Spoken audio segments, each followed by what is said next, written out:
을제 127호증의 이 홍장원의 메모를 제시하겠습니다. 네. 증인은 이날 그 12월 6일 날 정보위에 출석해서 메모를 본 사실이 있나요? 그때는 못 봤습니다. 그러면 이 메모를 처음 본 것이 언젠가요? 사실은 지난주 헌재 지난주 화요일 날 헌재에서 이게 나왔을 때 사실 처음 봤습니다. 육항 아까 증인께서 뭐 정보위에 가게 된 경위에 대해서 설명을 하셨는데 좀 더 상세히 설명을 해주실 수 있나요? 그래서 이제 1차장이 정보위로 가고 있다고 하는 언론 속보를 보고 1차장한테 전화를 했는데 받지 않았습니다. 그래서 조금 있다가 제가 신성범 정보위원장에게 전화를 해서 이런 보도가 냈는데 사실이냐고 물어봤더니 지금 1차장이 오고 있는 게 맞다고 저한테 얘기를 했습니다. 그래서 그렇다고 할 것 같으면은 저도 정보위에 가서 제 설명을 드렸으면 좋겠다고 했습니다. 그래서 신성범 위원장이 오라고 말씀을 해서 쫓아가게 됐고, 제가 이제 도착을 해보니까 이미 홍 차장은 정보위원장 그리고 여당 간사, 그 야당의 김병기 의원 세 사람이 앉아 있는 자리에서 본인이 하는 얘기를 다 했습니다. 저는 그 얘기를 듣지 못했고 듣지 못한 상태에서 뒤늦게 들어가서 제 얘기만 했습니다. 하고 홍장원하고 뭐 이렇게 대화에 대해서 맞춰보거나 고성에 오가거나 뭐 서로 공방에 오가거나 그러진 않았나요? 맞춰보거나 뭐 고성이 오갈 거는 없고, 제가 제가 제 입장에서 쭉 얘기를 하면서 예를 들면 오보입니다라고 얘기했죠. 제가 부인하는 논평을 냈습니다 했을 때 홍장원 차장이 맞습니다라고 얘기를 했습니다. 그런 식의 좀 확인은 한두 번 있었지만 고성이 오갈 일은 없었습니다. 네, 홍장원 이 메모의 작성 경위에 대해서 계엄 선포 이후에 국정원장의 공간으로 갔고 국정원장 공간 상황실에서 대통령과 싹 다 잡아들여 방첩사를 지원해라는 통화를 했고, 다시 원장님 간사 건물에서 나와서 그 마당에서 여인영에게 전화를 해서 통화를 했는데, 처음 이제 여인영과 통화를 했을 때는 여인영 사령관이 상대를 해주지 않아서 전화를 끊었다가 다시 7분 뒤에 다시 홍장원이 전화를 걸었고, 여인영은 이때도 처음에는 상대를 안 하다가 대통령이 방첩사 너네들을 지원해 주래라고 했더니 명단을 비로소 불러주었고, 원장님 공간 마당에 주차된 제 차 옆에서 제가 가지고 있던 작은 수첩 종이의 명단을 썼는데 듣다가 미친놈이네 하고 받아 쓰지 않다가 왼손으로 써서 못 알아봐서 사무실로 다시 돌아와서 보좌관이 다시 그 내용을 작성하도록 하였다. 그런데 14명인지 16명인지 명확하지 않다라고 진술을 했는데, 증인은 그런 사실관계에 대해서 확인해 보셨나요? 지난주 헌재 홍장원 차장의 증언이 있은 다음에 원장의 공간입니다. 관저입니다. 원장 공간 앞에서 썼다는 얘기도 제가 처음 들었고, 특히 보좌관한테 다시 쓰게 만들었다는 얘기도 처음 들었기 때문에 그 헌재 증언 이후에 사실 파악을 해봤습니다. 사실 확인을 해봤더니 사실관계가 달랐습니다. 그래서 말씀을 좀 드려도 되나요? 네. 두 가지가 특히 달랐는데, 이제 하나는 홍장원 차장이 11시 6분에 국정원장 공관 앞에 어두운 공터에서 갑자기 이제 메모를 쓰게 돼서 주머니에 있는 메모지를 꺼내가지고 급히 썼다라고 했는데, 저희가 확인을 해보니까 11시 6분이면 홍장원 차장은 거기가 아니고 그 청사에 있는 본인 사무실에 있었습니다. CCTV로 확인을 했습니다. 두 번째는 메모를 본인이 하나 썼고 그 다음에 그거를 보좌관에게 줘서 정서를 시켰다라고 했으니까 이제 두 개가 있는 셈인데, 그 담당 보좌관을 찾아서 확인을 시켜보니까 그 보좌관 설명은 12월 3일 밤에 홍장원 차장이 포스트잇에 쓴 걸 줬다고 합니다. 사각 포스트잇이라고 합니다. 그 포스트잇에 쓴 걸 줘서 본인이 그거를 정서를 했다는 건 맞고요. 근데 다 도로 드렸는데 12월 4일 그 다음 날입니다. 12월 4일 오후에 다시 홍장원 차장이 그 보좌관에게 같은 보좌관에게 네가 좀 기억나는 대로 해가지고 다시 한번 써서 달라고 했다고 합니다. 그래서 보좌관은 사실은 가지고 있는 게 없고 하기 때문에 자기 기억을 더듬어서 그 메모를 하나 더 썼다고 합니다. 세 번째 메모가 있는 거고요. 그 다음에 이제 그 메모를 썼을 때 보좌관 설명은 자기가 파란 펜으로 그 사람 이름만 쭉 썼다는 겁니다. 지금 제 앞에도 있습니다만은 거기 무슨 동그라미가 쳐져 있다든지 아니면 무슨 잘 안 보입니다만은 방첩사 뭐라고 써 있다 이런 메모들 이런 가필이라고 할까요? 이 가필한 부분은 자기가 하지 않았다 하는 겁니다. 그래서 세 번째 메모 즉 12월 4일 오후에 늦은 오후에 보좌관이 기억을 더듬어 새로 써준 메모가 이 메모인데 거기에 누군가가 이제 가필을 해서 있는 것이 지금 제가 보고 있는 메모입니다. 결국 메모가 네 가지가 있는 셈입니다. 그래서 그렇게 되면은 홍장원 차장이 이게 좀 굉장히 중요한 일이라고 저도 헌재 기록을 보니까 지난 화요일에 아주 구체적으로 설명을 했는데 그 내용의 뼈대가 사실과 다른 겁니다. 여쭙겠습니다. 그 보좌관한테 확인을 했더니 보좌관이 쓴 거는 사람 이름만이다라고 말씀을 하셨는데 지금 여기에는 전 헌법재판관, 전 대법관, 전 선관위원장, 전 민주노총 위원장, 딴지일보 이런 사람 이름이 아닌 부분이 있는데 그러면 이 부분은 처음에 그 보좌관이 작성했었던 명단 그러니까 받았었던 것과 내용이 다르다는 거죠. 보좌관 설명은 처음에는 그 이름을 줬기 때문에 이름을 다 가지런히 썼다는 겁니다. 네. 근데 그 다음 날, 그 12월 3일 밤에 써서 홍장원 차장을 줬는데 12월 4일 늦은 오후에 와서 아무것도 없이 기억을 더듬어서 쓰라고 하니까 본인이 사람 이름을 다 기억을 못하기 때문에 어떤 거는 사람 이름을 쓰고 어떤 경우에는 사람 이름이 기억이 안 나서 딴지일보라고 쓰고 또 어떤 경우에는 지금 계십니다만은 정청래 위원장 이름을 잘못 써서 정창래라고 쓰고 그 다음에 헌법재판관이라고 생각해서 썼다가 가만 생각해 보니까 대법관이라고 해서 고쳐 쓰고 이렇게 됐다는 겁니다. 그러면 그 지금 메모가 총 4개 있다고 하셨는데 첫 번째 메모는 홍장원이 버렸다라고 진술을 했지만 첫 번째 메모, 두 번째 메모, 세 번째 메모는 각 어떻게 했다고 하는 건가요? 그건 저로서는 알 수 없는 일이고 첫 번째 메모는 어제 지난주 헌재에서 홍장원 차장이 찢어버렸다고 했고요. 근데 두 번째 메모, 즉 12월 3일 밤에 정서해줬던 메모는 어디 갔는지 알 수가 없고 그다음에 이제 세 번째 메모가 이 메모인데 가필이 안 된 상태의 메모입니다.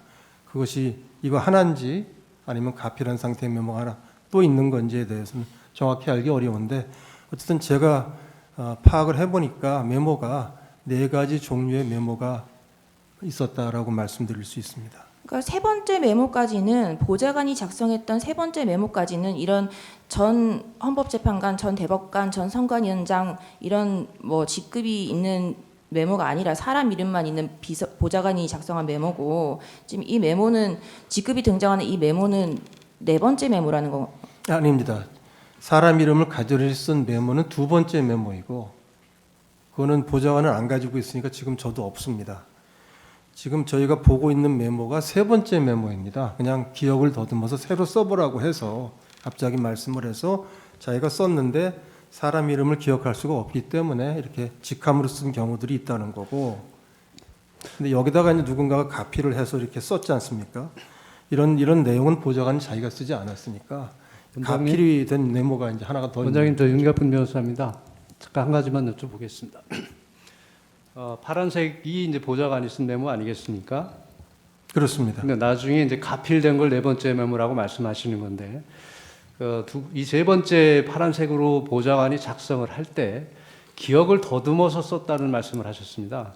그렇습니다. 그것은 처음에 그 홍장원 1차장이 줬던 포스트잇에 있는 메모를 기억해서 썼다는 의미입니까?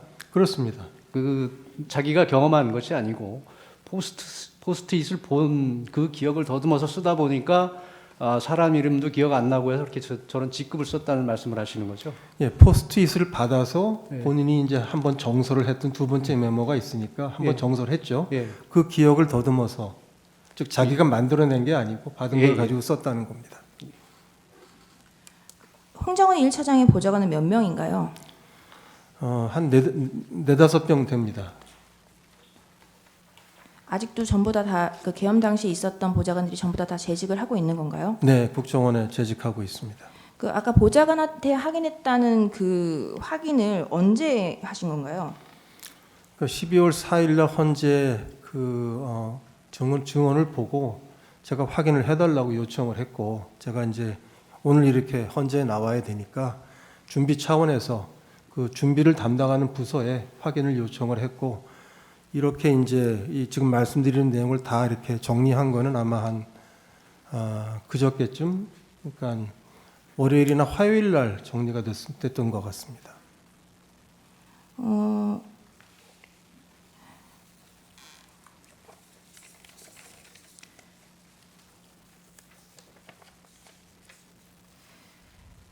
(23항) 먼저 여쭙겠습니다. 의제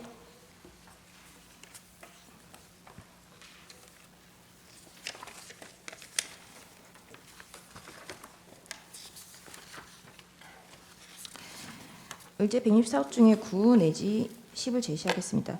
한동훈에 대한 체포와 체포 명단이 폭로되기 시작한 것은 2024년 12월 6일입니다. 이때 홍장원은 정보위원회에 출석해서 대통령님과의 비아폰으로 통화한 내역, 여인영 방첩사령관과의 통화한 내역을 모두 공개하였습니다. 이게 그 연합뉴스의 그 김병기 의원이 정보위원회가 종료된 이후에 공개한 대통령님과의 통화 내역, 그리고 여인영 방첩사령관과의 통화 내역입니다. 이런 내역이 모두 공개하였고, 그 의제 164호 중에 6 재생 부탁드립니다.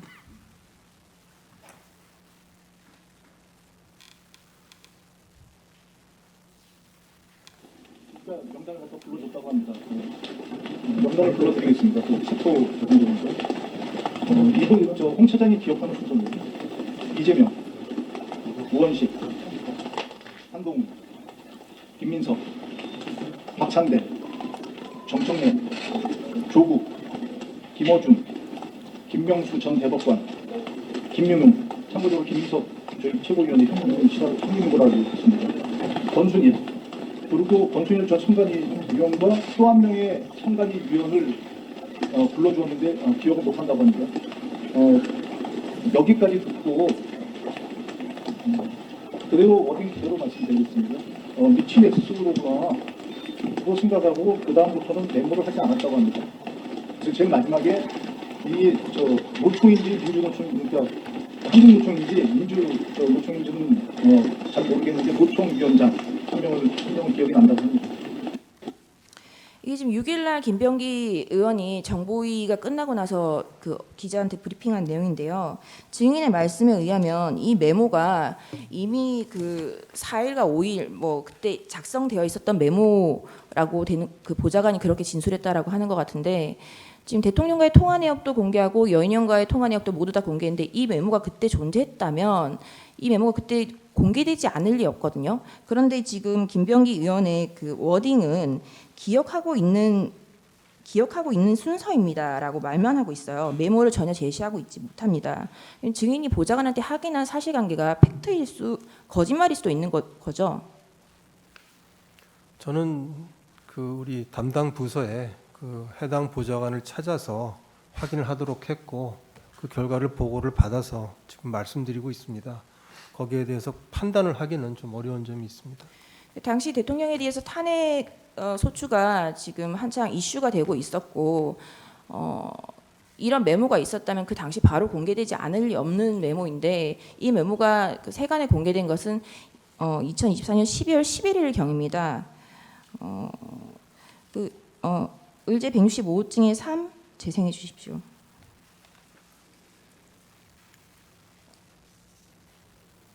화면을 한번 봐주시기 바랍니다. 이 메모는 홍장원 국정원 1차장이 윤석열의 전화를 받은 이후 여인영 전 방첩사령관과 작성하면서 만든 메모입니다. 일부는 본인이 통화하면서 보좌관에 불려줘서 보좌관의 글씨가 함께 들어가 있습니다. 홍장원 1차장 내란 사건 당시 윤석열로부터 이 지금 박선원 의원이 12월 11일 날 국회 본회의 긴급 현안 질의에서 이 메모를 세간에 공개를 하면서 이 메모의 작성 경위에 대해서 본인이 통화하면서 보좌관에게 불러줘서 보좌관의 글씨와 함께 들어가 있습니다라고 말을 했거든요. 지금 증인의 진술과 다르지 않습니까? 예, 다릅니다. 제가 보고받은 거는 홍장원 차장이 포스트잇에 쓴 이름을 줘서 그걸 가지고 보좌관이 정서를 했다고 들었습니다. 의제 126호 중에 1 김어준의 뉴스공장을 재생 부탁드립니다. 보면 딴지일보는 뭐냐면은 예. 방첩사하고 이제 홍장훈 1차장하고 통화할 때 목소리 크게 하니까 예. 보좌관이 받아 적은 거예요. 딴지일보 필체가. 아, 옆에서. 음. 그러니까 그다음에 그걸 보고 홍장훈 1차장이 김어준하고 넣은 거예요. 처음에는 딴지일보라고 했구나. 딴지일보 김어준인데 예. 보좌관이 이제 자기 지금 그 방첩사령관이 불러준 거 아니에요? 예, 지금? 불러준 명단을 막 말하니까 받아 적다 놓친 게 있을 거 아니에요. 예. 그러니까 이제 처음에는 이제 홍장훈 1차장이 소리쳐서 계속 그 명단을 이야기해 준 거예요. 그러니까 예. 이제 보좌관이 받아 적은데 빠진 것들이 몇 명 더 그러니까 있어요. 지금 통화는 국정원 1차장과 방첩사령관이 하는데 네. 방첩사령관이 말해주는 걸 그 홍장원 1차장이 소리로 불러주니. 뭐라고 누구 하니까 옆에서 네. 비서가 받아 적은 거야. 네. 받아 적은 그 메모입니다. 예, 이게. 그러니까 이름 쭈루룩 나오니까 다 못 적잖아요. 예. 그러니까 자기가 그 들은 이름을 딴지일보 밑에 김호중이라고 저 필체는 이제 방첩사령관이 딴지일보 보는구만. 보면 네, 여기까지. 지금 이제 이 메모의 작성 경위에 대해서 홍장원의 진술, 박선원의 진술, 그리고 김어준과의 대화, 그리고 지금 증인의 진술 모두 다 다릅니다. 그러면 지금 저희가 그 보좌관에 대해서 증인 신청을 해야 될 것 같은데 그 국정원의 사실조회나 이런 걸 보내면 보좌관이 특정이 가능할까요? 우선 조금 이제 설명을 보충해드렸으면 좋겠습니다. 시간이 없습니다. 네, 최대한 감사- 협조하겠습니다. 네. 근데 저희는 신분 그 직원들의 신분을 비밀로 보장하게 돼 있기 때문에 좀 절차가 필요할 것 같습니다. 네, 이 메모 하단에 기재되어 있는 www.ssu government USUA를 검색하면 우크라이나 정보국으로 검색이 되는데 이와 같은 수첩은 국정원에서 흔히 구할 수 있는 것인가요? 아닙니다. 홍장원이 그 2024년 12월 6일 정보위에서 한동훈 체포선을 브리핑한 김병기 의원의 아들이 국정원의 홍장원의 개입으로 국정원 특채로 입사했다는 최근 기사를 보신 적이 있죠? 네, 봤습니다. 김병기 의원의 아들이 국정원에 다니고 있죠? 그 국정원 직원들에 대해서 신상에 대해서 공개적인 자리에서 말씀드리는 것은 국정원장이 할 수가 없는 일입니다. 일단 반드시 먼저 하시죠. 반대 신문하시죠.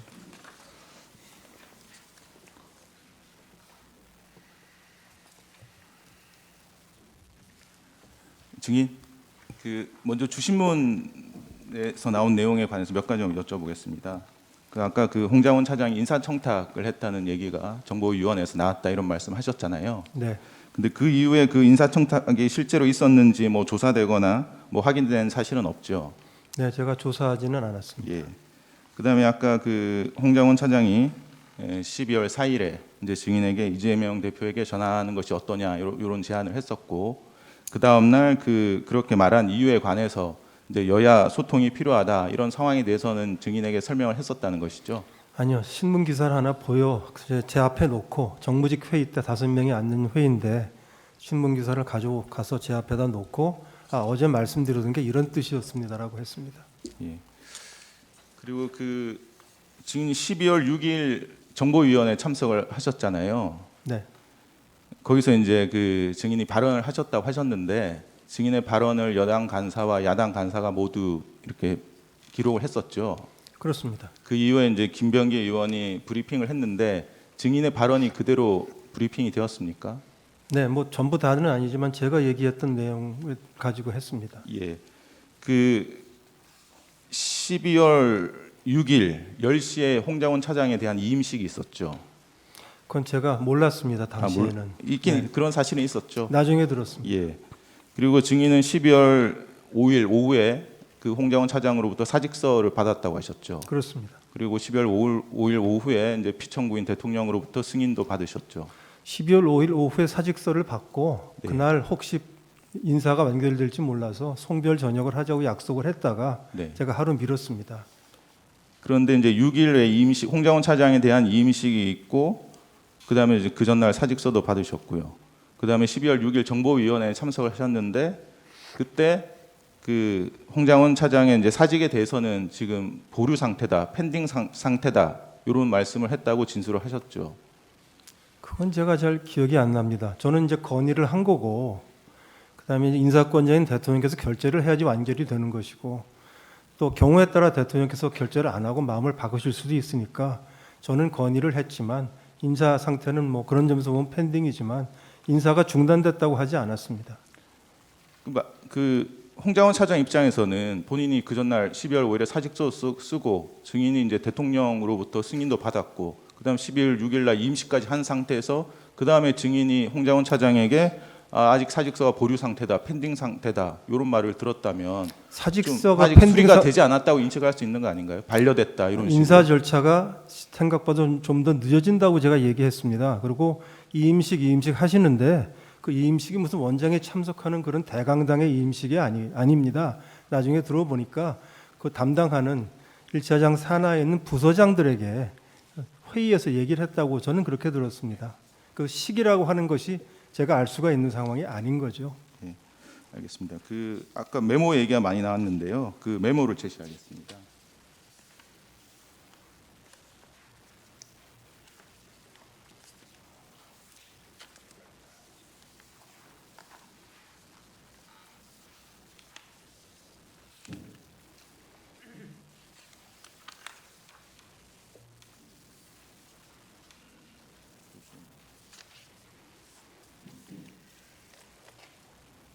그 증인이 확인한 결과에 따르면 요 위쪽에 있는 명단과 직급은 그 홍장원 차장의 보좌관이 실제로 작성을 했다는 것이죠.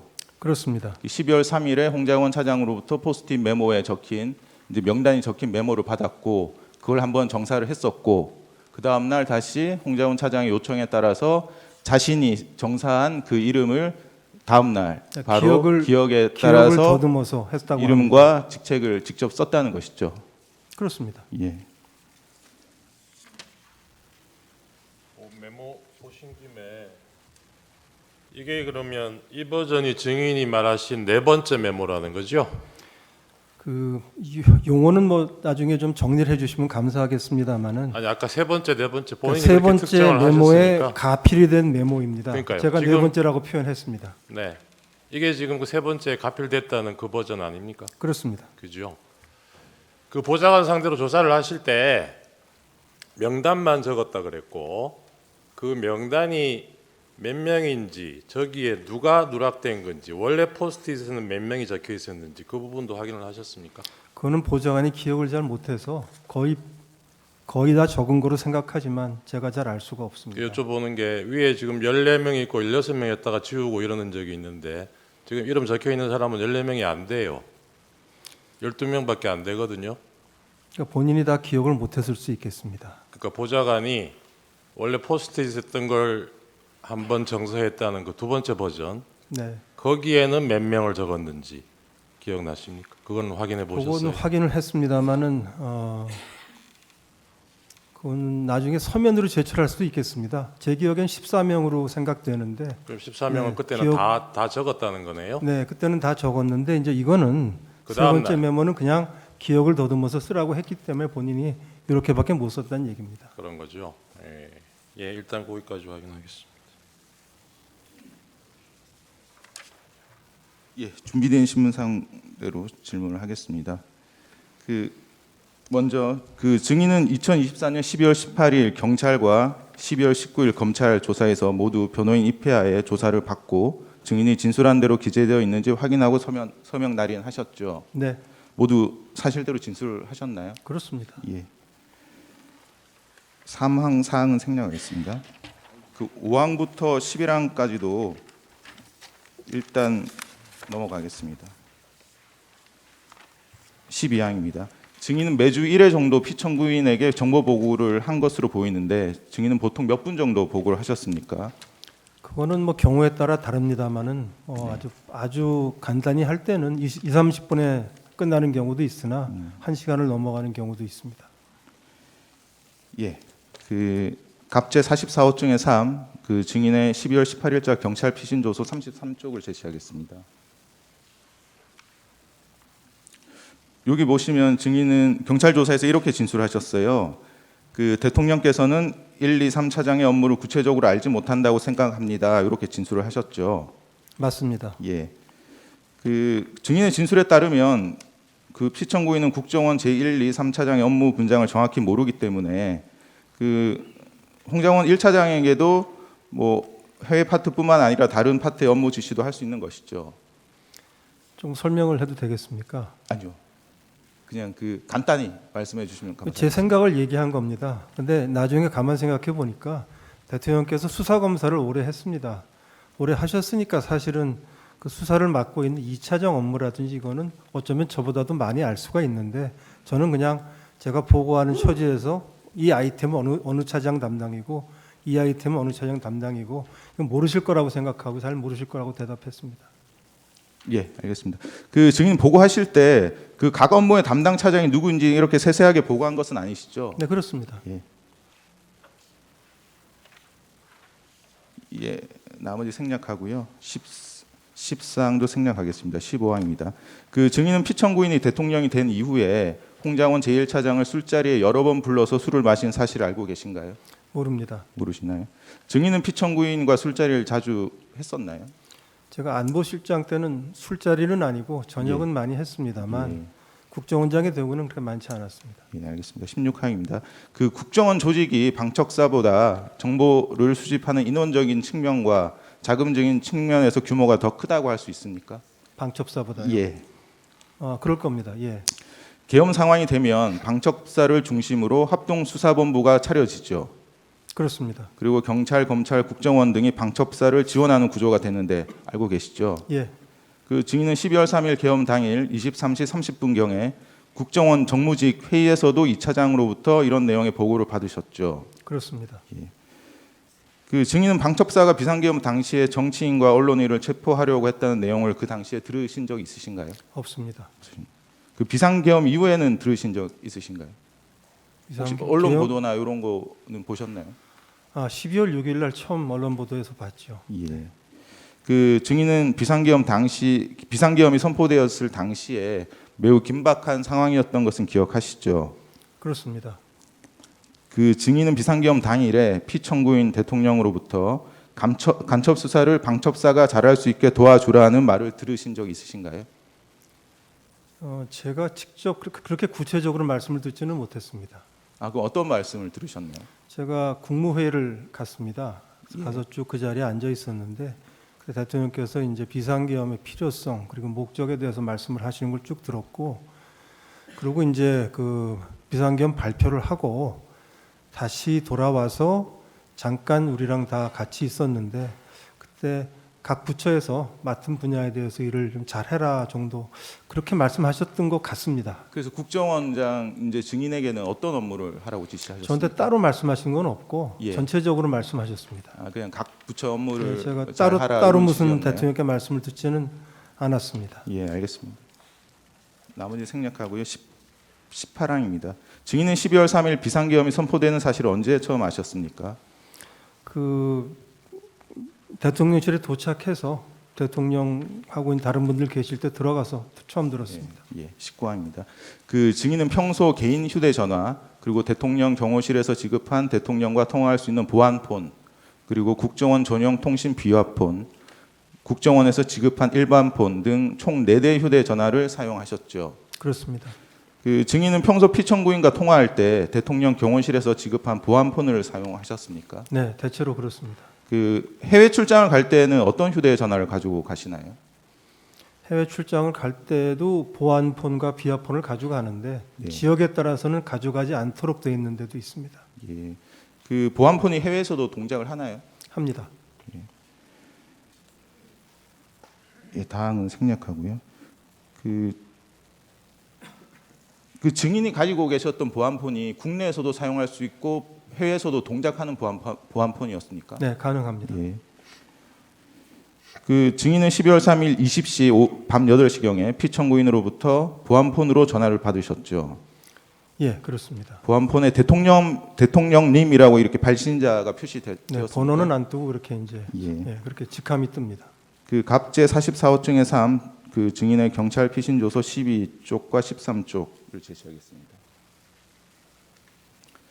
그 증인은 경찰 조사에서 이렇게 진술을 하셨어요. 보시면 20시경에 대통령으로부터 보안폰으로 전화가 와서 바로 받았더니 대통령이 어디세요라고 해서 제가 여기 있습니다라고 대답하니 대통령이 미국 안 가셨어요라고 물어 제가 내일 떠납니다. 방금 미국 대사와 송별 만찬을 했습니다라고 대답했더니 대통령이 알겠습니다라며 전화를 끊으셨습니다. 이렇게 진술을 하셨죠. 맞습니다. 예, 사실대로 진술하신 것이죠. 제가 기억나는 대로 진술했습니다. 예. 그 피청구인은 20시경에 증인과 전화 통화를 하고서도 증인이 해외에 있는 줄 알고 홍장원 차장에게 전화를 했다고 하는데 이렇게 증인이 진술과 다릅니다. 증인과 피청구인 중 누구의 말이 맞습니까? 제가 여기입니다라고 대답을 해서 그 지난주 헌재에서 말씀하신 거 봤습니다. 그러니까 그 나중에 얘기도 한번 들었었는데 저는 뭐 여기 있으니까 여기라고 다 대답을 한 건데 대통령께서는 미국으로 오해하실 수도 있겠다. 또 그날 경황이 없으니까 뒷부분에 했던 말씀을 좀 못 들으셨을 수도 있겠다고 생각합니다. 또 조서 내용 그리고 먼저 또 보시죠. 네, 본인 조서 한번 보세요. 줄쳐 보고 있는 있습니다. 부분. 예. 예. 공관에 있습니다. 미국 대사 송별 만찬을 해줬습니다. 미국 안 가셨어요? 내일 갑니다. 이런 문답이 있었다는데 그걸 잘못 알아들을 여지가 이게 지금 있습니까? 아닙니다. 지금 경찰 조서와 검찰 조서가 조금 다른 것 같습니다. 아까 보여주셨던 걸 보면 제가 여기입니다라고 대답했다고 돼 있습니다. 네, 검찰 조서도 한번 보시죠.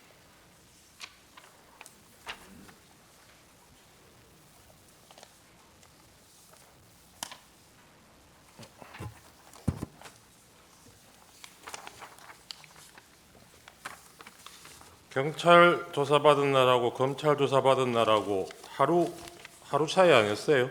그렇습니다. 네, 그런데 그 다르게 대답할 여지가 있습니까? 저는 대통령께서 잘못 생각하고 계신다고 생각을 못하니까 여기입니다 하고 대답하는 거나 공간에 있다고 대답하는 거나 저한테는 똑같죠. 그래서 그렇게 대답을 했습니다. 네, 궁금해하시는 검찰 조서. 예, 검찰 조서입니다. 그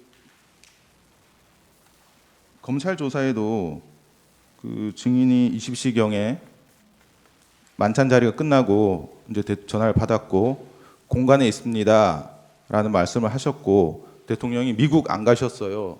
대통령이 미국 안 가셨어요라고 질문을 했고 제가 내일 갑니다. 이렇게 문답을 했다고 진술을 하셨습니다. 맞습니다. 경찰 진술과 검찰 진술이 동일합니다. 그래서 말씀을 드리겠는데 저는 그렇게 말씀드린 거로 기억합니다. 기억하는 대로 설명한 거고요. 예.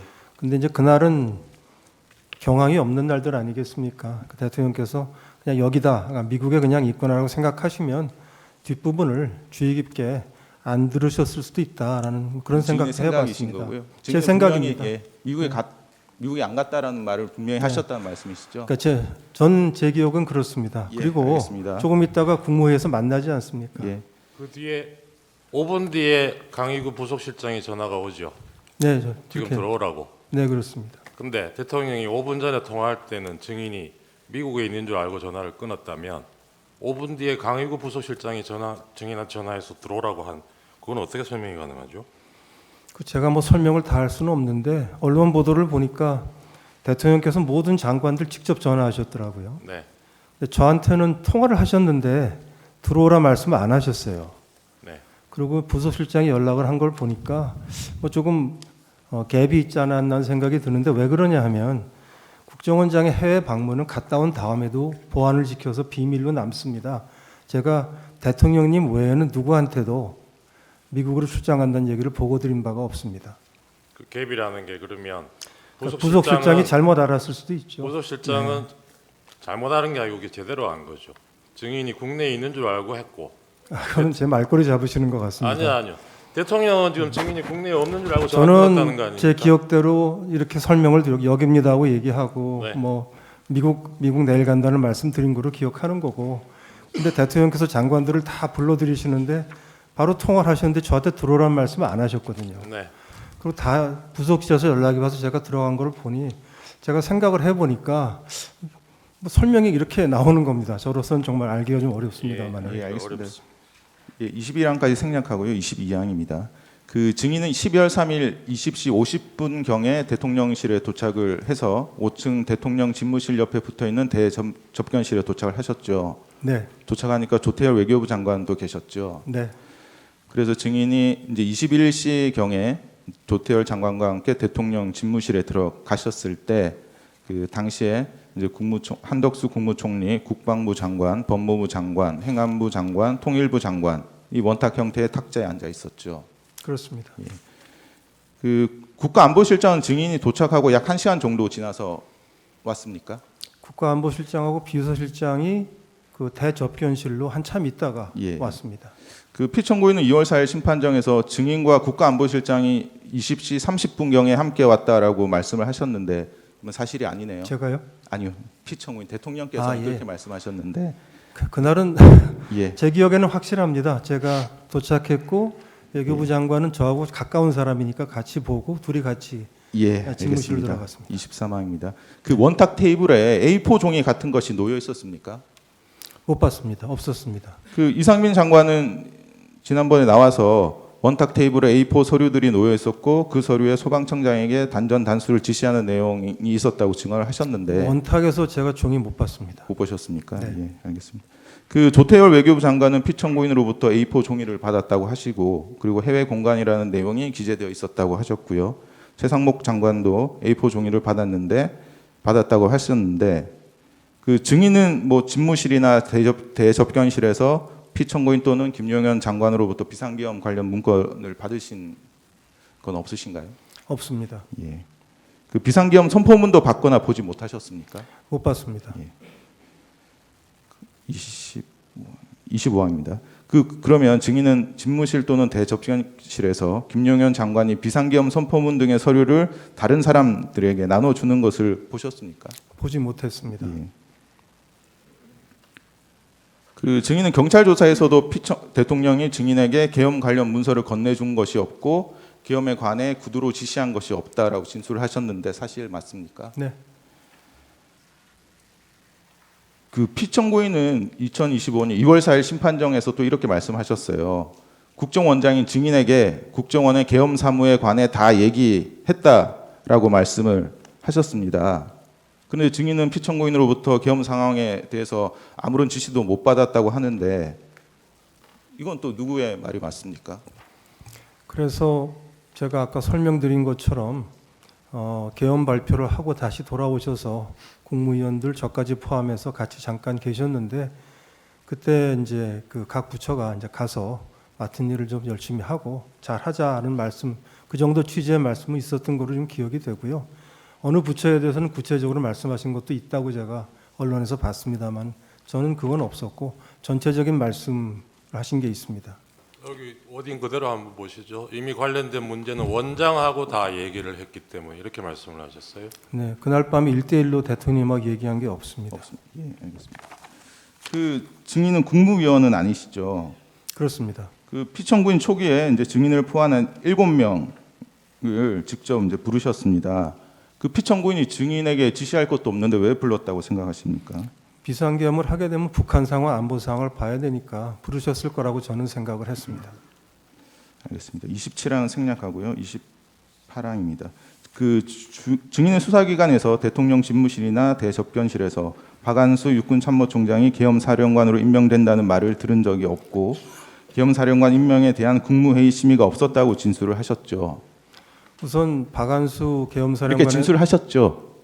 맞습니까? 전혀 없었습니다. 예. 예. 그 증인은 경찰 조사에서 대통령 집무실에서 국무회의는 없었고 대통령만 만났다라고 진술하셨죠. 집무실에서. 예, 집무실. 예, 맞습니다. 예. 대접견실에서 했습니다. 예. 그 대통령 집무실과 대접견실에서 증인을 포함한 참석한 사람들은 전부 비상계엄에 관해 반대하거나 우려를 표시했습니까? 그렇습니다. 그 비상계엄에 찬성한 사람은 있었습니까? 없었습니다. 저는 보지 못했습니다. 예. 31항 생략하겠습니다. 그 32항입니다. 증인은 12월 3일 23시 30분경에 증인의 집무실에서 국정원 제1, 2, 3차장, 기조실장 등 정무직들과 함께 비상계엄에 관한 긴급회의를 약 10분에서 15분 정도 하셨죠. 네. 이 차장은 아까 말씀하신 것처럼 합동수사본부가 이제 계엄이 선포된 합동수사본부가 이제 차려지고 국정원이 지원하도록 되어 있다 이런 말도 하셨죠. 네. 그 증인 합동수사본부라는 말을 들었을 때 누군가를 조사할 수 있겠다라는 생각이 드셨죠? 전 국민이 제 생각엔 전 국민이 계엄이 되면 방첩사에서 비상합동수사본부가 생기고 모든 수사기관, 정보기관이 협조하도록 돼 있다는 정도는 알 것 같고요. 저도 알고 있었습니다. 그 증인은 경찰과 검찰 조사에서 홍장원 전 1차장은 이제 그 정무직 회의하실 때요. 홍장원 전 1차장은 증인에게 원장님 이거 언제 아셨나요? 라고 물어봤고 증인은 뭘 그런 걸 물어봐요? 라고 대답했다고 진술을 하셨죠. 맞습니다. 예.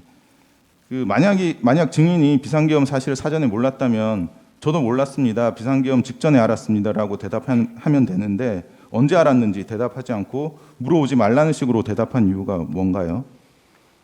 차장이 제 하급자인데 하급자가 첫마디로 이거 언제 알았냐고 물어보는 게 제가 보기엔 썩 적절치 않은 질문이라고 생각해서 대답하지 않았습니다. 예, 알겠습니다. 대답해주지 않은 것입니다. 그 증인은 그 다른 정무직 분들에게 그 대통령실에 갔다는 말씀도 안 하셨죠. 네, 안 했습니다. 그 다른 사람들에게 이렇게 얘기 안 하고 숨긴 특별한 이유가 있습니까? 숨긴 건 아니고 경황이 없어서 얘기를 못 했는데 금방 뭐 제가 갔다는 게 나왔기 때문에 숨긴다고 숨길 수 있는 일은 아니고요. 알겠습니다. 숨길 의도는 없었습니다. 알겠습니다. 얘기 안 한 거는 맞습니다. 그 정무직 회의를 하실 때도 국회 상황은 TV로 모니터링을 하고 계셨죠. 네, 텔레비 켜놓고 예. 보고 있었습니다. 그래서 국회의원들이 계엄 해제 의결을 하기 위해서 국회로 모이고 있는 상황은 인식하고 계셨죠. 몇 시인지는 모르지만 인식했습니다. 예. 그리고 정무직 회의 이후에 홍장원 제1차장이 독대를 요청해서 독대를 하셨죠. 네, 뭐 독대를 요청보다는 그냥 따로 왔습니다. 예. 예, 강은 생명 나입니다. 그 증인과 홍장원 제1차장이 그 독대하면서 보고하고 보고받으신 내용에 관한 주요 내용 워딩은 일치하는 것으로 보입니다. 그 증인이 홍장원 제1차장으로부터 대통령이 홍장원 차장에게 직접 전화를 했고 방첩사를 도우라고 지시했다는 사실은 보고받았고 그 이후에 이재명 한동훈을 잡으러 다닐 것 같다라는 말을 들은 것은 사실이죠. 근데 그 중요한 차이가 있습니다. 예, 그건 방첩사가 잡으러 갈 것 같다는 얘기를 하지는 않았습니다. 그러니까 그 워딩이 있었던 그리고 것 그 사이에 다른 말들이 있었습니다. 예, 알고 있습니다. 그 워딩이 있었던 것은 사실이죠. 예, 이재명 한동훈을 오늘 밤에 잡으러 다닐지 모르겠습니다라는 취지의 말이 있었습니다. 예. 그런데 이제 그 사이에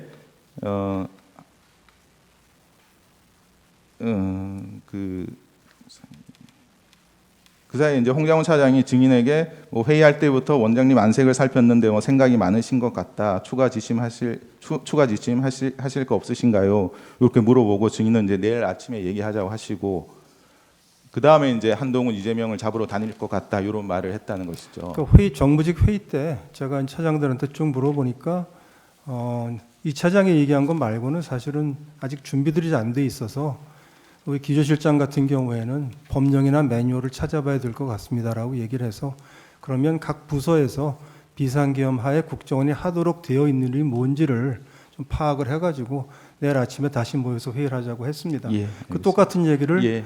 1대1을 만났을 때도 또 했습니다. 홍장원 예, 차장한테. 알겠습니다. 그 증인은 계엄 직후부터 이제 12월 18일 경찰 첫 조사를 받기 전까지는 국회와 언론에서 12월 3일 밤에 홍장원 차장과 독대해서 홍장원 차장으로부터 보고받은 사실 자체를 부인하셨었죠. 아, 그렇지 않습니다. 제가 대통령의 체포 지시를 받았다든지 방첩사령관 전화해가지고 체포 명단을 받았다든지 이런 걸 보고받은 적이 없다고 제가 부인했습니다. 알겠습니다.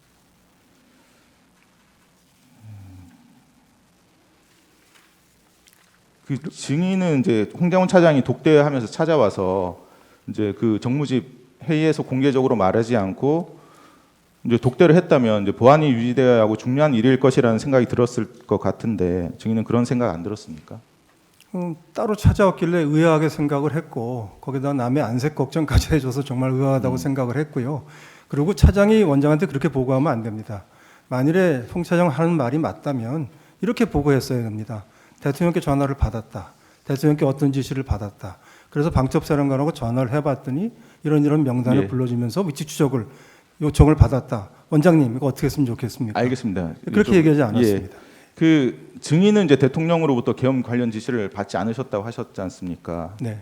그러면 대통령이 그 홍장훈 차장이 이제 자기는 대통령이 이렇게 직접 전화를 해서 방첩사를 지원하라고 직접 지시를 했다라고 이렇게 그런 얘기를 들었으면 이제 국정원장으로서 그 홍장훈 차장이 구체적으로 어떤 지시를 받았는지 물어보는 것이 자연스럽지 않습니까? 우선 홍정원 차장이 구체적으로 얘기하는 게 정상이죠.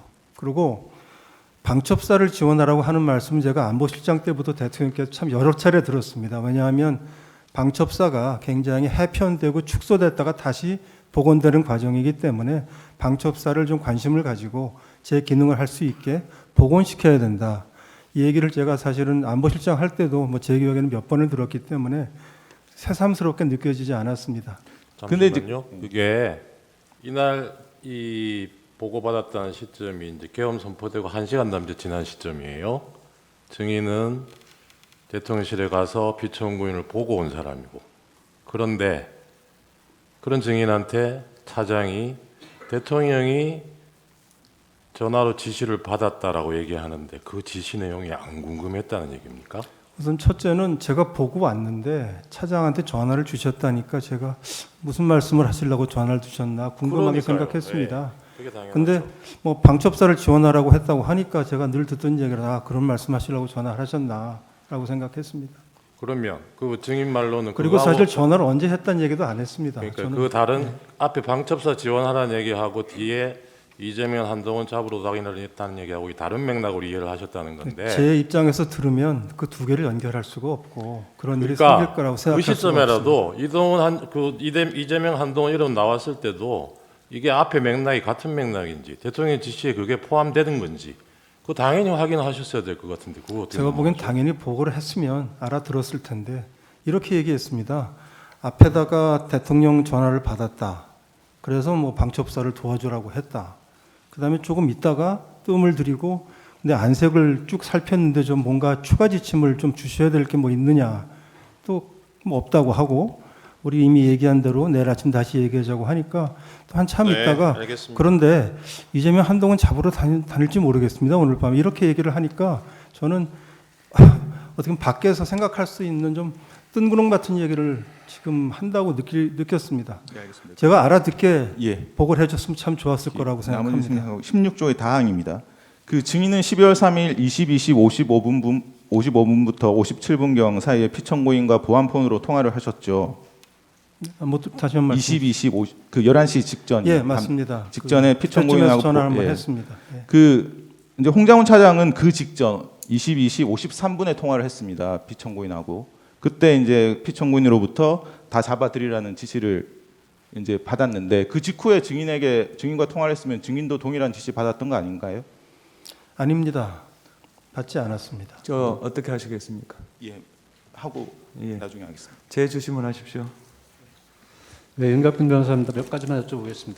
그 청구인 측에서 대통령 증인과 대통령과의 통화에 대해서 여러 가지를 물어보셨는데 평소에 대통령께서 1차장과 통화하는 일이 있습니까? 제가 한 번도 들어보지 못했습니다. 독대 보고하는 적도 없죠. 없는 걸로 알고 있었습니다. 이렇게도 알고 있습니다. 그리고 지금까지 확인된 바로는 홍장원 차장과 대통령께서 2번 통화한 걸로 되어 있습니다.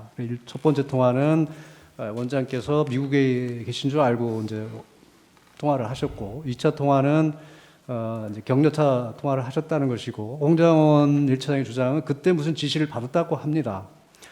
그렇다면 그 시간에는 대통령께서 지금 원장께서 국내에 있는 것을 아신 시점이죠. 그렇습니다. 그러면 이런 지시를 평소에 전화도 하지 않고 독대보고도 하지 않는 1차장에게 지시하겠습니까? 원장에게 지시를 하시겠습니까? 지시를 하실 거면 제게 하시는 게 맞다고 생각합니다. 홍장원 1차장의 주장이 맞는다 하더라도 그러한 업무는 1차장 소관 사무가 아니죠. 그렇습니다. 위치 추적이든 아니면 뭐 체포 지원이든 1차장 소관 역량으로서는 하기가 어려운 업무입니다.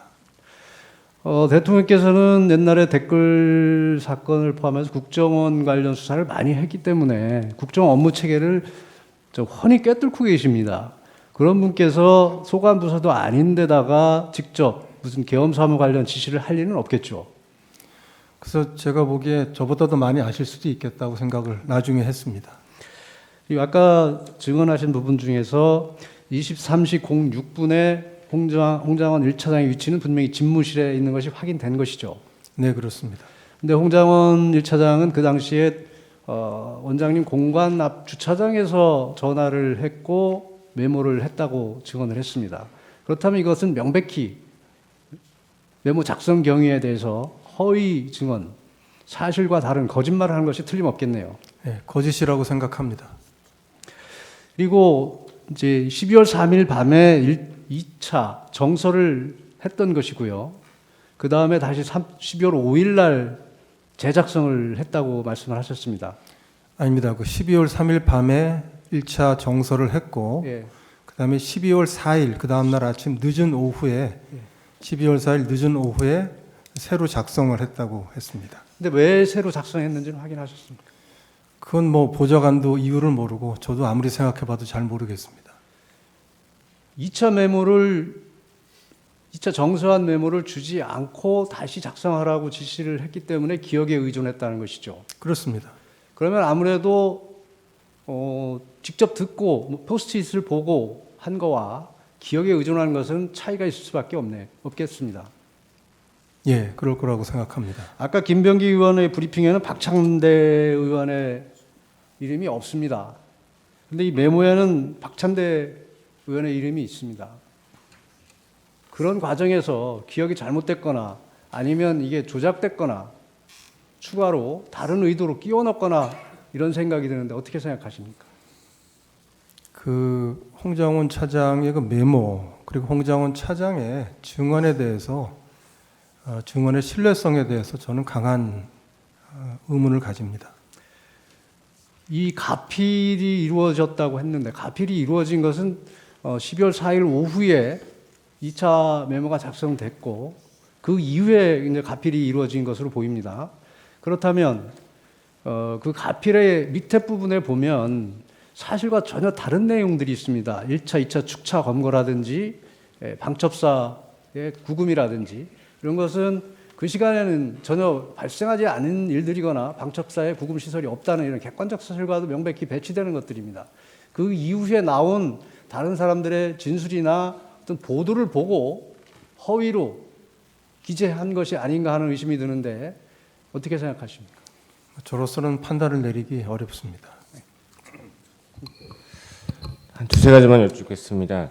그 메모에 대해서 2차로 이제 정서를 시킨 다음에 3차로 다시 시킬 때 홍장원이 불러주거나 두 번째 정서했던 메모를 주면서 시킨 게 아니라면 그 두 번째 정서한 메모를 홍장원이 가지고 있지 않거나 첫 번째 포스트잇도 가지고 있지 않아서 자신도 기억을 못하니까 보좌관한테 네가 기억하는 대로 써라라고 했던 건가요? 그거는 뭐 보좌관도 알 수가 없는 일이고 다음 날 오후 늦은 오후에 와서 본인이 기억이 나는 대로 너 기억력 좋지 않니? 너 본인이 기억이 나는 대로 한번 쭉 써봐라라고 했다고 합니다. 네. 그리고 증인 안보실장 때부터 대통령으로부터 그 방첩사무 해줘라라는 얘기 많이 들으셨다 그러셨죠? 예, 안보실장 국방부도 담당이기 때문에 그런 말씀은 많이 들었습니다. 그리고 아까 증언 중에 두 번째 정서한 메모에 사람 이름이 쭉 있고 방첩사무 관련이라는 문구가 기재되어 있었다. 보좌관이 그렇게 얘기했다고 하셨죠? 아닙니다. 그러니까 세 번째 1차, 그러니까 2차 12월 이렇게 하겠습니다. 네. 홍장원 포스트잇 메모, 12월 3일 밤 메모, 12월 4일 오후 메모 이렇게 세 가지로 하겠는데 12월 3일 밤에 보좌관이 정서해 준 그 메모는 본인 기억에는 사람 이름과 자기가 인터넷에서 찾아서 그 지금까지 같이 정리를 해줬다고 합니다. 그러면 그 두 번째 정서한 메모에는 방첩사무 뭐 이런 말이나 1, 2차 축처감거, 위치 추적 이런 말들이 안 적혀 있었다는 말씀이시죠? 근데 사람 이름만 적었다고 들었습니다. 네. 네, 그 지금 메모가 3개, 4개의 버전이 있다고 했는데 지금 이것이 그 박선원 의원이 제출된 원본이고 이것은 그 홍장원이 검찰에 12월 11일 날 제출한 메모입니다. 여기에 보면은 이제 14명이었다, 16명이었다. 원본에는 14명, 16명이 지금 둘 다 써 있는데 지금 검찰에 12월 11일 날 제출한 메모에는 14명 그리고 16명이 삭제되어 있습니다. 이 당시 대통령에 대해서 탄핵에 대해서 발의가 되고 난 뒤에 한동훈에 대한 체포가 있었다, 김동연 판사에 대한 체포가 있었다, 명단이 10명이다, 15명이다, 16명이다. 계속해서 뭔가 어떠한 물적 증거는 없이 그런 뭐 것이다라는 기사들만 되어 있었고 비로소 11일 날 제출된 메모에서 지금 16명이 지워지고 이렇게 되어 있었는데 그렇다면 이 메모는 작출된 메모일 가능성이 크지 않나요? 그 메모의 그 신뢰성이나 그 정확도에 대해서 좀 따져볼 필요가 있지 않겠나 생각합니다. 네, 그리고 이것은 홍장원의 진술 조서입니다. 홍장원의 진술 조서 보면 이제 홍장원이 증인에게 보고를 하면서 대통령으로부터 전화를 받았습니다. 대통령님께 원장님이 미국 출장을 가셨는지 아셨나 봅니다라고 진술을 했다고 했고 증인의 진술 조서에도 보면은 홍장원이 보고를 하면서 원장님께서 해외에 계신다고 생각하여 대통령이 저에게 방첩사를 지원하라고 지시하셨다라고 해서 당시에 홍장원도 그리고 이때 보고를 받았던 증인도 증인이 미국으로 갔다고 착각을 해서 홍장원에게 전화를 했다라는 부분에 대해서는 인식의 차이가 없는 것 같은데 어떤가요? 그렇습니다. 그리고 이제 그 3일 8시에 그 대통령께서 다른 국무위원들한테 직접 전화를 해서 국무회의에 들어오라라고 했는데 증인에게 8시에 전화를 했다면 분명히 증인에게 직접 국무회의에 들어오라고 하려고 전화를 했었을 텐데 어딘가요? 여기입니다. 라고 해서 그냥 끊고 나서 그래서 증인이 미국에 있는 줄 알고 전화를 끊었고 대통령의 기억은 증인 여기 이제 조서에 통화를 했다고 하는 내용 그 부분에 대해서 증인이 국무회의장에 들어오니까 대통령께서 증인에게 아니 미국에 안 가셨어요? 라고 물었고 증인이 저 내일 떠납니다. 방금 미국 대사 손별 만찬을 했습니다. 라고 국무회의장에 들어오면서 했던 대화라고 기억을 하고 있습니다. 증인의 기억이 다를 가능성은 없나요? 그날 밤 모든 사람들의 기억이 아주 정확하게 좀 어렵습니다. 그래서 저는 뭐 기억나는 대로 진술을 했고 그게 그때가 아니고 다른 때에 말씀하신 거라고 물어보시면 또 생각을 해봐야 되겠습니다. 예. 네, 홍장원은 16강 여쭙겠습니다. 홍장원은 12월 3일 증인에게 그 방첩사를 지원하라고 했다라고 보고를 하면서 추가 지침을 달라, 내지는 최소한의 지침과 방향을 달라라고 했다는데 증인께서는 이게 계엄 사무와 관련된 업무라고 생각을 못하시고 그냥 일반적으로 이때까지 계속해서 얘기했던 방첩사를 지원하라라는 대통령의 말씀에 대한 워딩이라고 생각을 했던 건가요? 그러니까 이게 사실이 전혀 아닙니다. 그러니까 추가 지침을 달라, 최소한의 지침은 주셔야죠라는 말을 하지 않았습니다. 추가 지침이라는 말은 그 앞에서 제 안색과 연결시켜서 얘기를 했고 이재명, 한동훈을 잡으러 다닐지 모릅니다. 지침을 주십시오라는 말이 연결되지 않았고 그런 말을 자체를 하지 않았습니다. 그럼 홍장원이 체포라는 워딩은 한 적이 없는 거죠? 잡으러 다닐 것 같습니다라고 저는 기억합니다. 예, 그 홍장원이 맡은 1차장 산하에 국내 정치와 관련해서 체포를 할 조직과 권한이 있나요? 국정원이 수사권이 없기 때문에 체포할 수 있는 권한은 없고 체포 지원을 한다고 하면은 아마 2차장 산하가 좀 더 역량이 있을 것 같습니다. 그런 업무 지시를 할 거라면 대통령이 국무회에 참석했었던 증인에게 직접 하면 됐었을 텐데 굳이 독대를 한 적도 없고 따로 전화를 한 번도 한 적이 없는 홍장원에게 할 이유가 있나요? 저로서는 이유가 없을 것 같습니다. 증인 최근 변호사입니다. 잠시 묻겠습니다. 아까 메모지 있죠? 메모지. 네. 메모지를 보좌관이 볼 때는 하단 부분이 없었잖아요. 그렇습니다. 예, 보좌관은 저 명단이 뭔지 모르죠. 그렇지 않아요? 객관적으로 봤을 때. 그런데 홍장은이 그 메모지를 받아보고 밑에다 추가로 기재를 했습니다. 이 추가 기재로 인해서 상당 부분이 체포자 명단으로 바뀌었습니다. 그렇게 생각합니까? 네, 하여튼 보좌관은 자기는 밑에 있는 내용은 전혀 모른다고 했습니다. 그러니까 그게 그게 홍장원이 그 메모에다가 하단에다가 저렇게 기재를 함으로써 상단에 있는 명단이 체포 및 근거 명단으로 바뀌었습니다. 동의합니까? 네, 그렇게 보입니다. 체포자 명단이 있고 거기에 한동훈 등 14인이 포함되었던 것을 외부에 공개적으로 말하는 사람으로 홍장은 외에 다른 사람이 있습니까? 네, 없을 겁니다. 네, 잘 모르겠습니다. 없는 것으로 생각됩니다. 없는 것으로 알고 있습니까? 네, 한동훈은 홍장은의 말을 믿고 격분하여 탄핵 반대 대열에서 탄핵 찬성 대열로 바꾸었고 그 결과 탄핵 소추가 의결되어서 대통령이 여기 이 자리에 있게 된 것이죠. 맞습니까?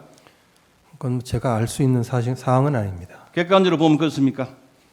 뭐 그렇게 생각해 볼 수 있을 것 같습니다. 예.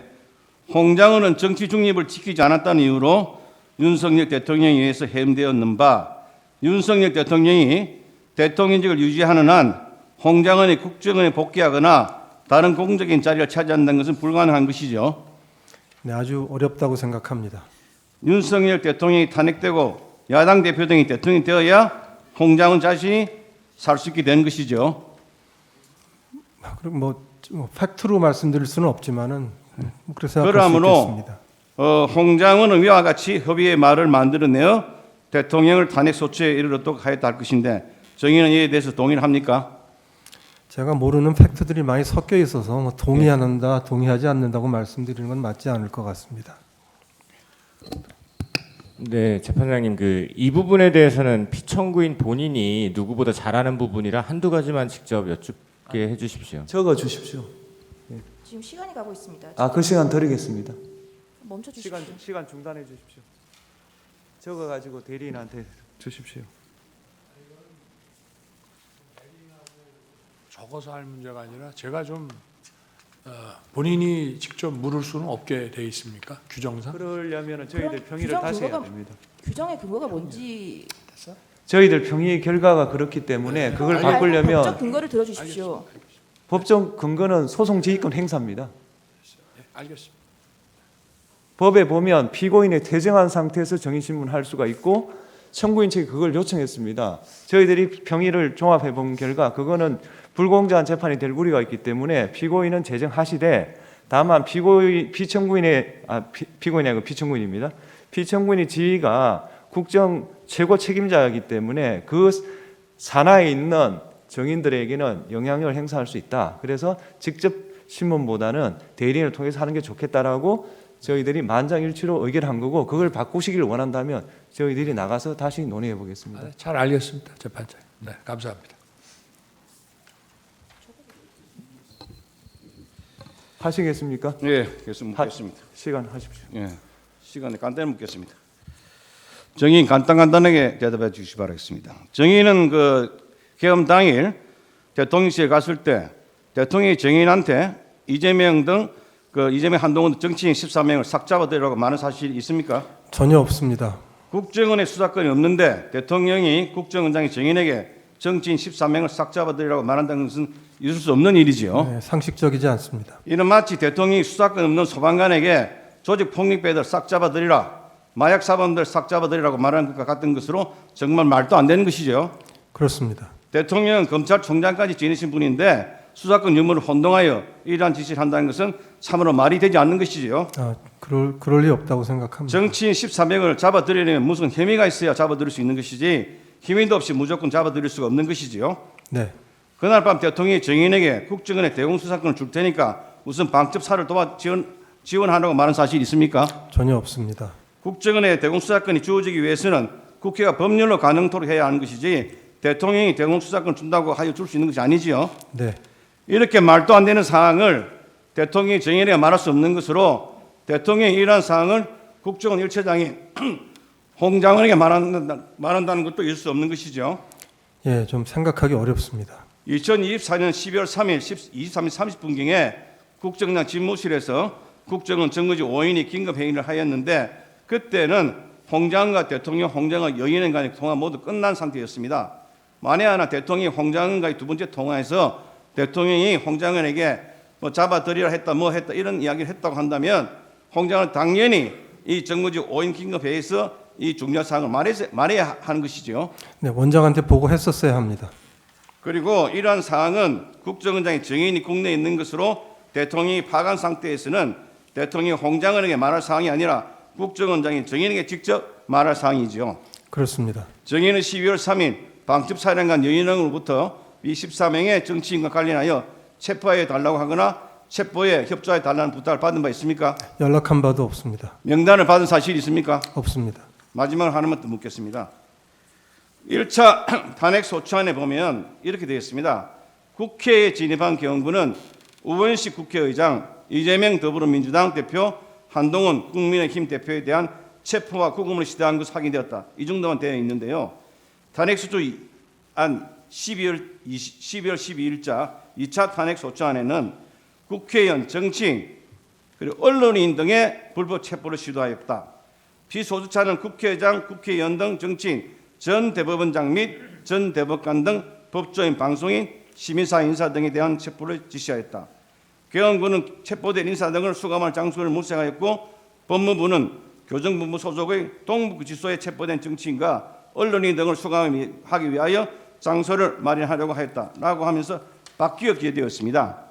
결국 홍장은의 주장 또는 메모 내용 등에 따라 언론인, 전 대법원장, 전 대법관 등 법조인, 그리고 방송인, 시민사회 인사 등이 체포구금 대상으로 추가되었던 것으로 홍장은의 주장이 소추사유 일부분을 변경시켰던 것으로 볼 수밖에 없습니다. 정의는 이에 대해서 어떻게 생각합니까? 제가 법적인 소용은 좀 부족하기 때문에 딱 부러지게 말씀드리기 좀 어렵습니다. 홍장은의 공작에 따라서 나라가 흔들렸다고 생각합니까? 어떻습니까? 홍장훈 차장이 큰 영향을 미친 것은 맞습니다. 네, 이상입니다.